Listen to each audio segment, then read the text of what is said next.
Eu din cu ce ele.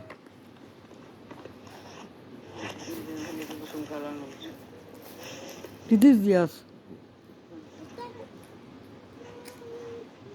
Bun venit la cartea noastră. Unde a căzut veșnic, iar norii groși pe coada măturau locul negru și întunecat uitate la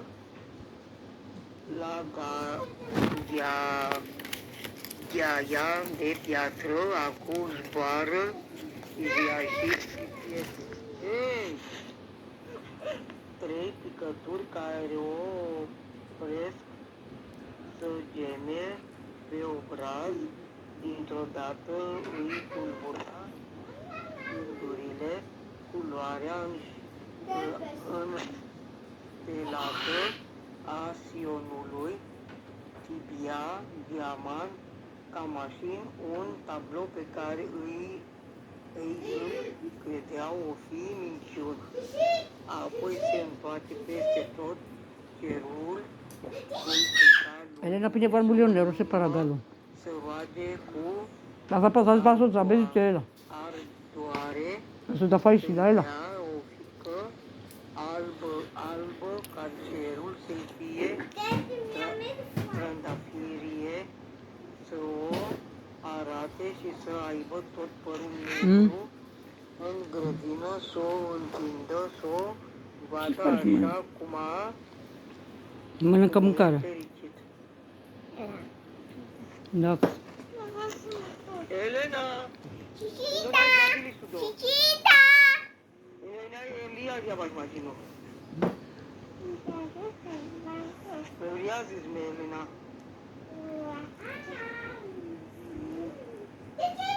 Negru în grădină, să o întindă, să o vadă așa cum e fericit să se topească. Nu bun ochii dosu.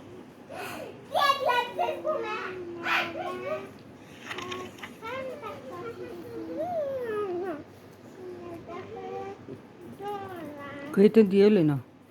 Ei! Have you said in?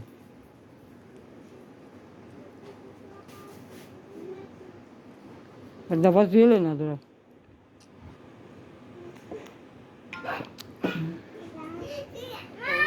10 ani,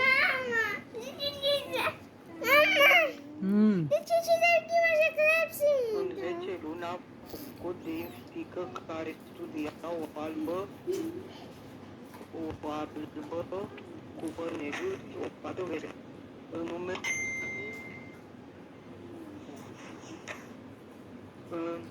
numele bunului ei, rege i-a numit Păpușa noastră să fie stăpânul meu și Onati.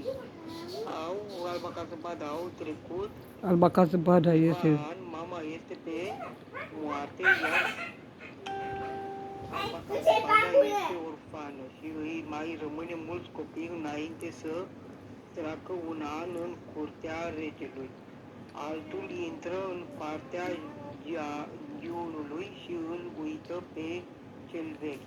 A doua lui soție a fost într-adevăr o păpușă fără minte, nu mândră, ci o ciumă. Când a vrut să o seamănă, Băi, ce pări. Ce faci tu acolo, măi? Mănânci mâncarea? Pleacă de aici, mă. Nu e mama ta de râs.